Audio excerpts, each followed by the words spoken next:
today, Nora and Dad are going to build a fire pit for Mom out of a rim. Should be fun. We've recently cleaned out the garage, gave it a good sweeping, and started building up our welding table and setting up our cut station outside for our angle iron and whatnot. And we'll see. Could someone shut the door maybe? Ha ha ha. And we'll see what happens. More to come. So here's our rim we're going to use again. And it measures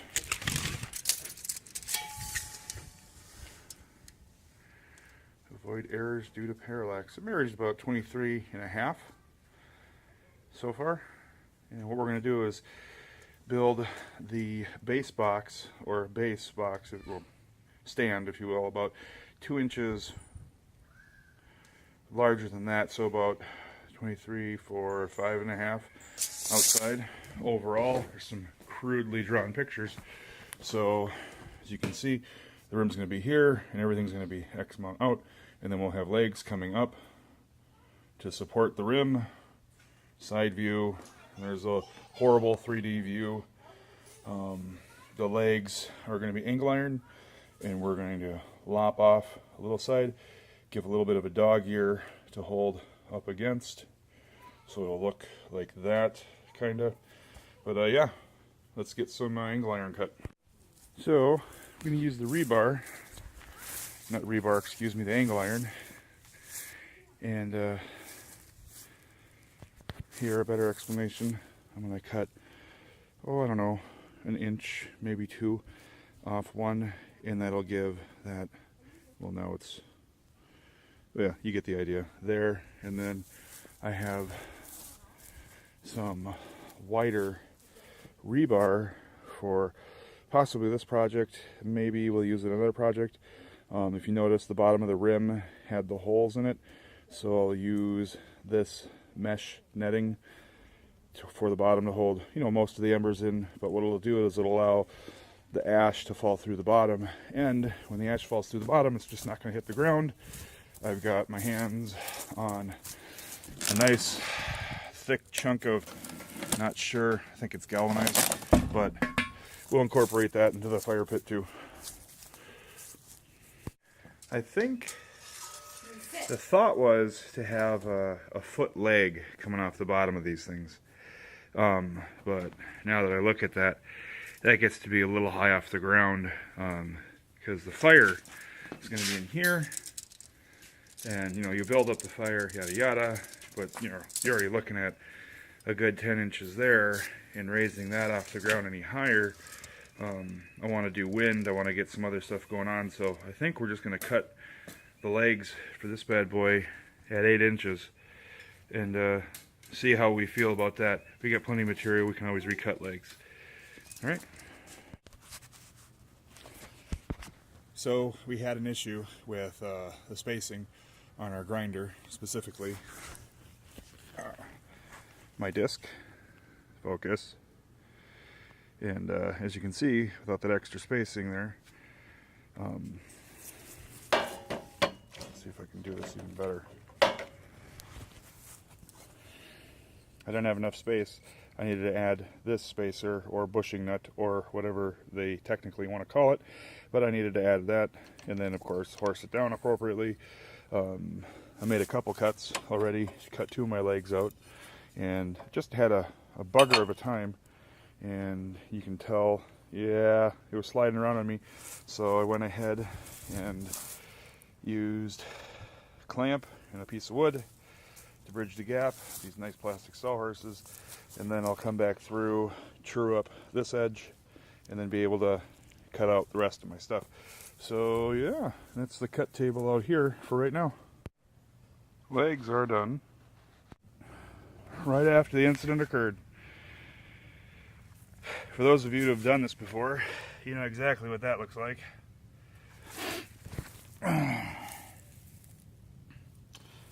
Yep. Oh yeah. Thankfully, as you can see, The only thing that did it was the pants. Maybe a little of the boot there. Maybe. Face shield, delightfully unscathed. Everything else, kosher. When I had the device, when I had my grinder going, I was probably leaning out too far, and I just adjusted myself a little bit. And with these thin discs, I guess with any of them, really, that's all you need. So yeah, time to change out my discs and continue with the cutting. But yeah, fun stuff. All right. So these are all the pieces cut together, or cut, but nothing's welded yet. Gives you the idea. The rim is going to sit on top. So all of these guys, this guy, is going to sit on top of that, and the legs are going to be tilted in a little bit with notches cut out of the top to hold up and weld in place. So this leg, again, it's sitting straight. It's going to be tilted in, and it's going to have a notch cut out, so it's going to have a nice little almost handhold, holding the rim. So let's get those final cuts done. So that's all the pieces cut. As you can see, we got the angles cut on these bad boys. So when they sit in, instead of sitting straight up, they'll angle in and hold the rim up. That bottom is about, I don't know, kind of looks like, what, 3/16? 3/16 to 0, or as close to it. Give a nice little angle. So yeah, we'll start to tack this whole assembly together. Tack the corners, get that relatively square. Capital R, relatively square. And yeah, here we go. All right, so we are just about ready to put the rim on the base. We gotta go get that disc yet. Once we get the disc put in, we'll see how everything works.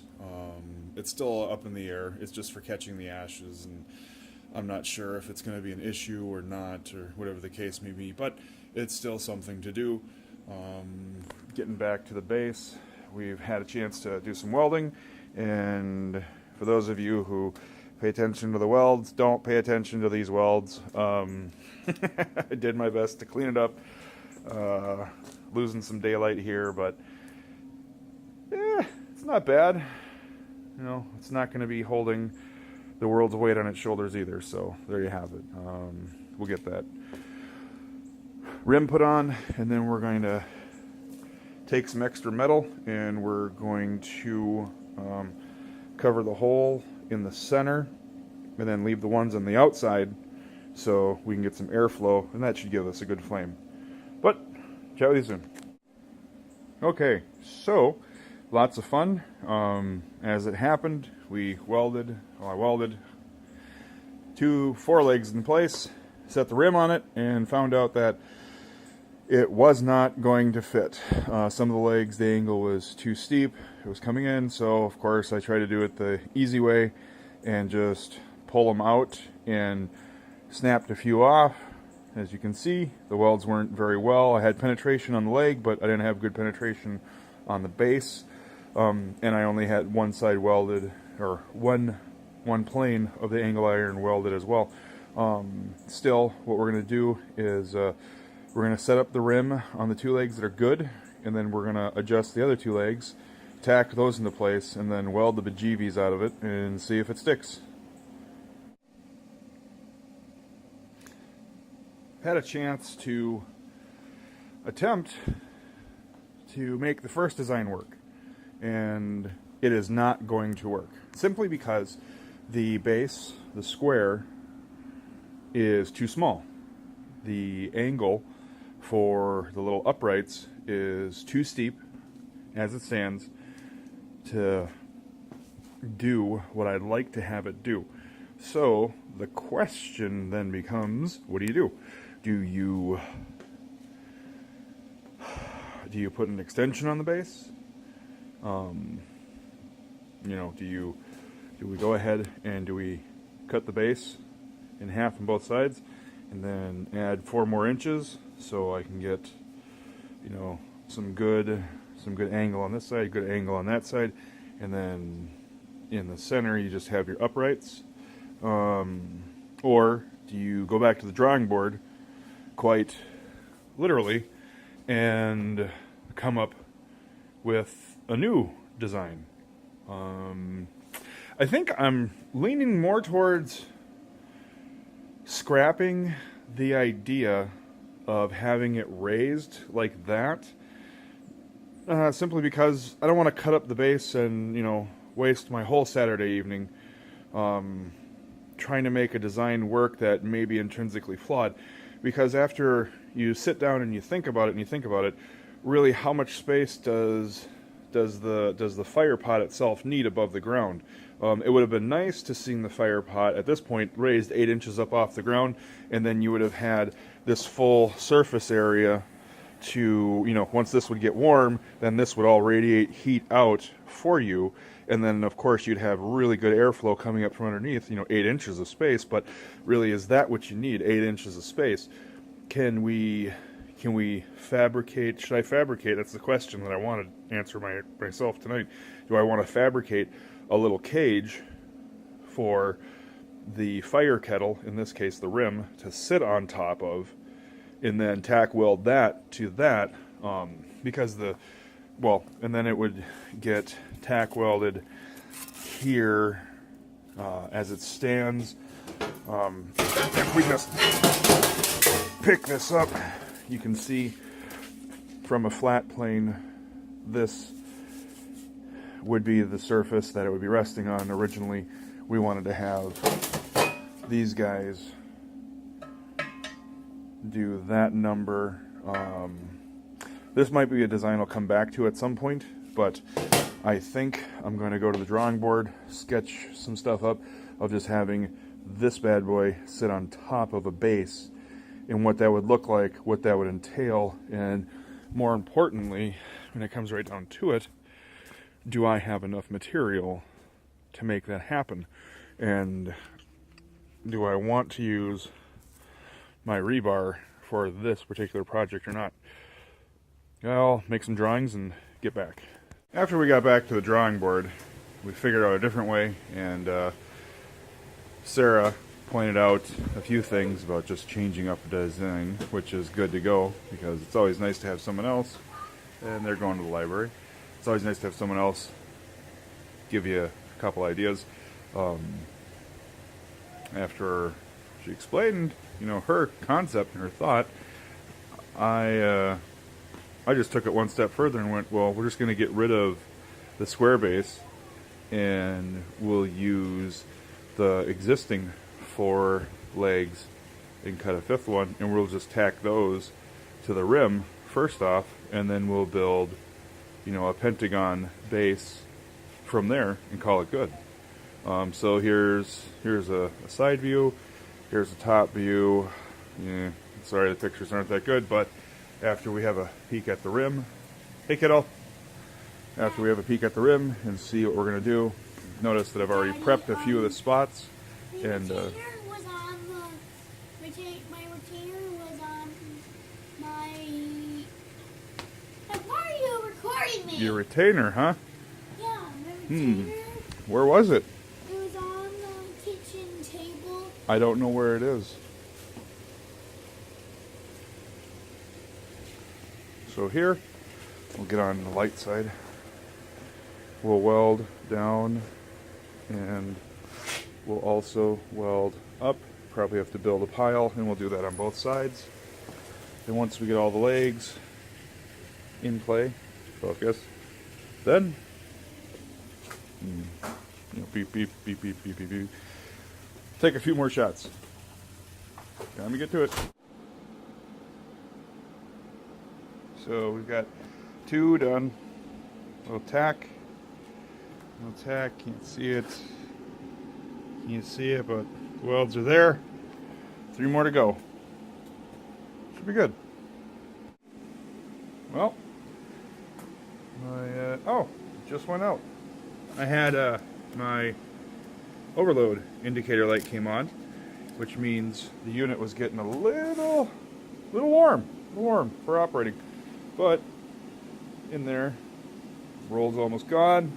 We've got all 5 legs on, which is nice. I've got 1 more weld to finish, and then I can start with the base. All the legs are on.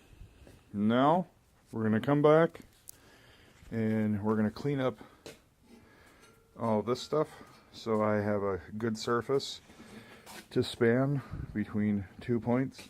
So I've got to go to each one of these legs, do a little cleanup, and yeah, there you have it. So we butchered the box that I made earlier, cut off all the corners, and this is the concept of how we're going to put the base on. As you can see, we've got some overlapping going on, and I really don't have the patience to sit and cut 45s on everything. We're just going to overlap it all the way around and call it good. So most likely I'll have to pick a someplace to start.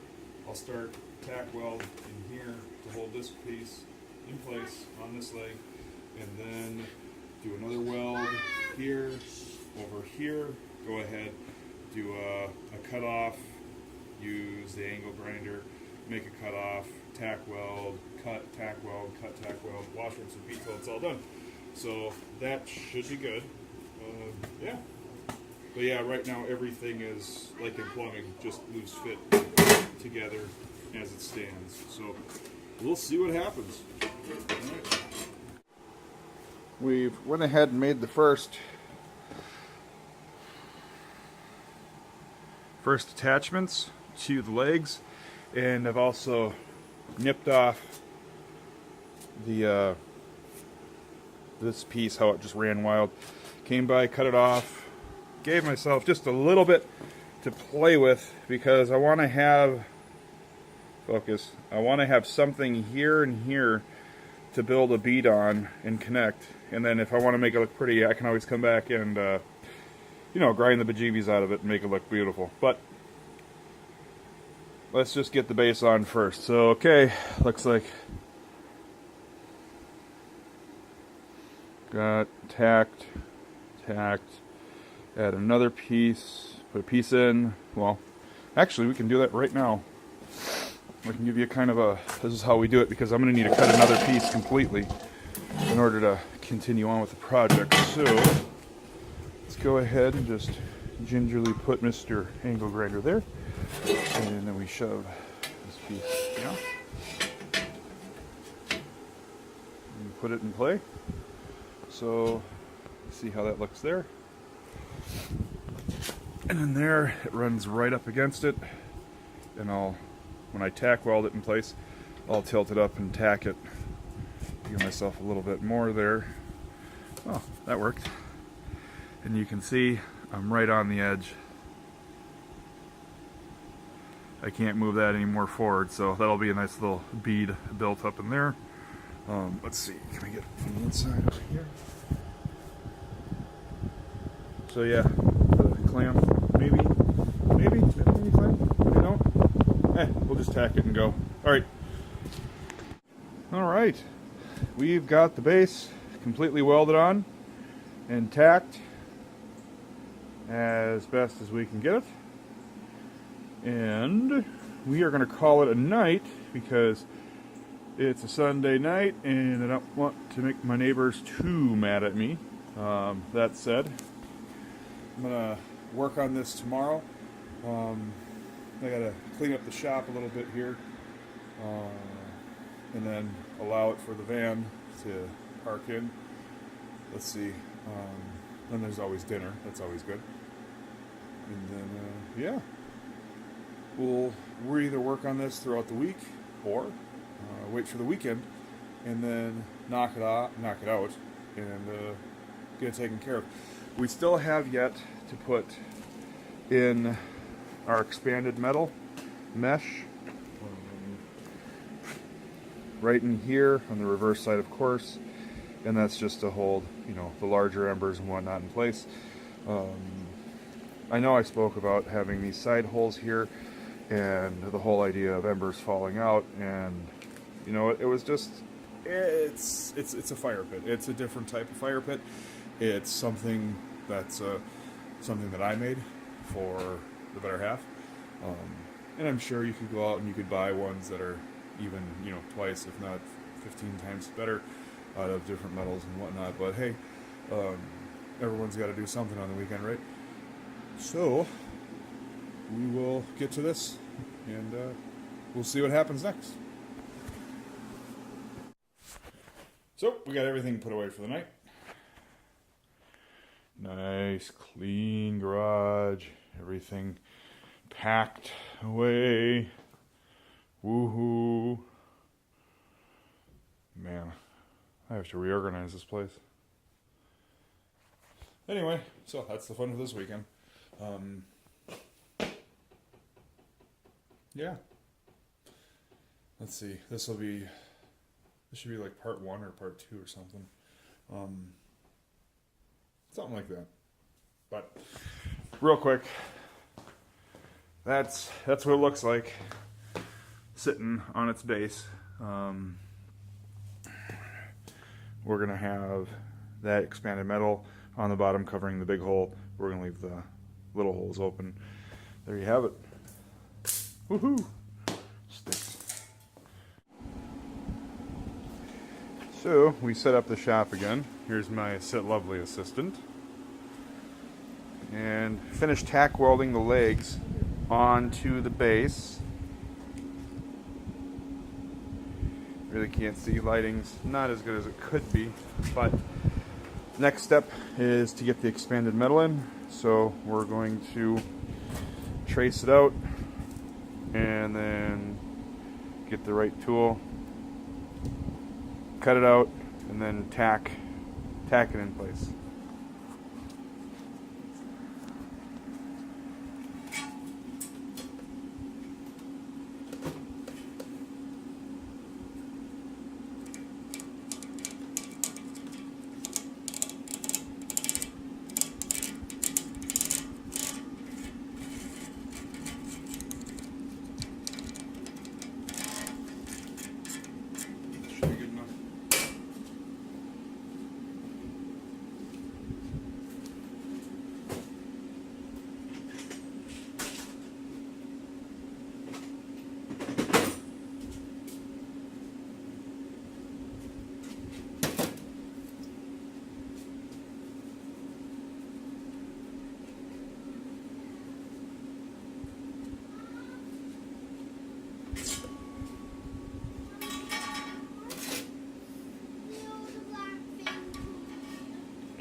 I thought this pair of shear might do it. Maybe I just need to give it a little more oomph.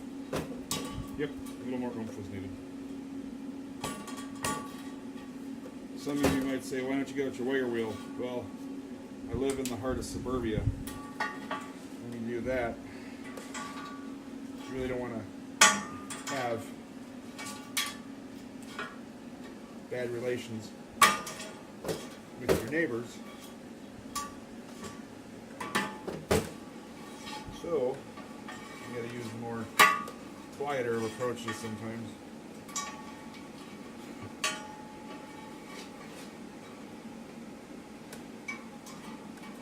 Yeah. Gonna fight with it a little bit. It's okay.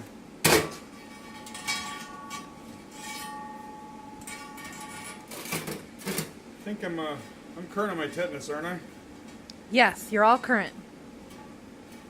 We're all good. More or less. More or less. That's right. You take the kids to the doctor and me to the vet, right?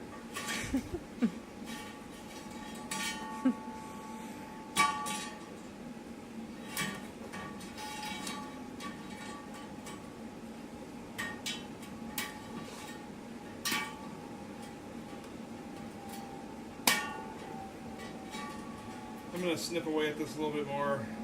I'll start tack welding it in just a little bit.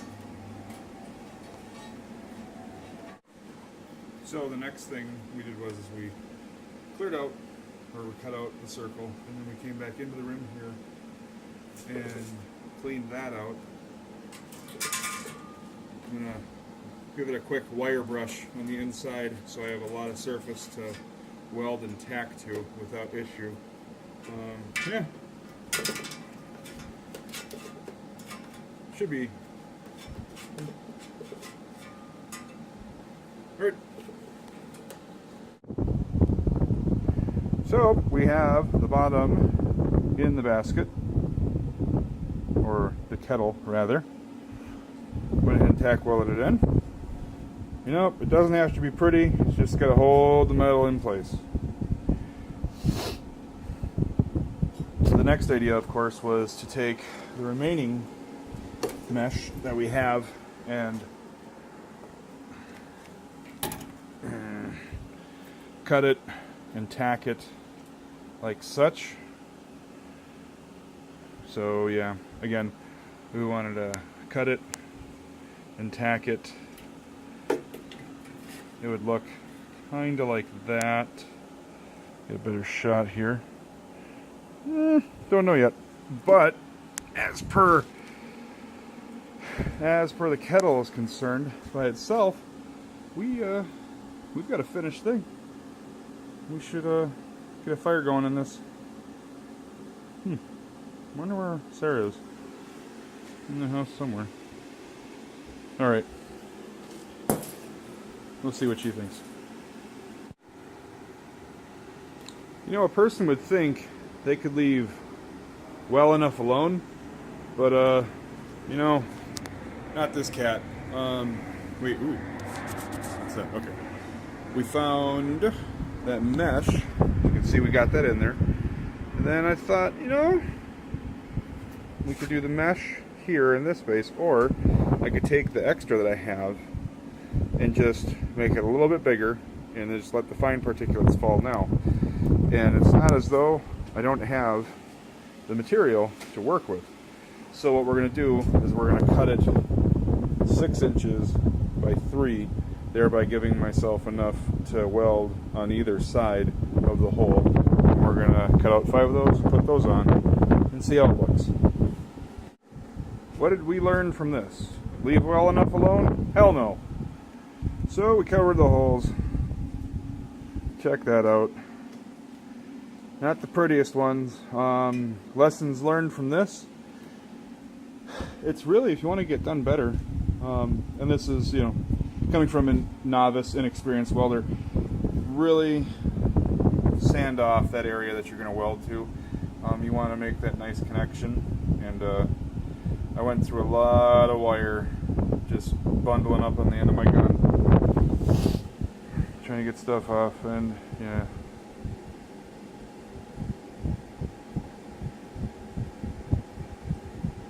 Focus, come on.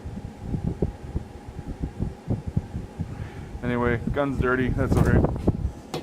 I think we're gonna close the shop down for the night. We might burn this. We might burn this out tonight. Try it, at least one fire. We had some pretty good rain weather. I don't know if you can see it well out there, but ground's nice and wet. North Carolina this year is really weird. Weather's pretty strange. Yeah, should be fun. We'll get some footage of that too.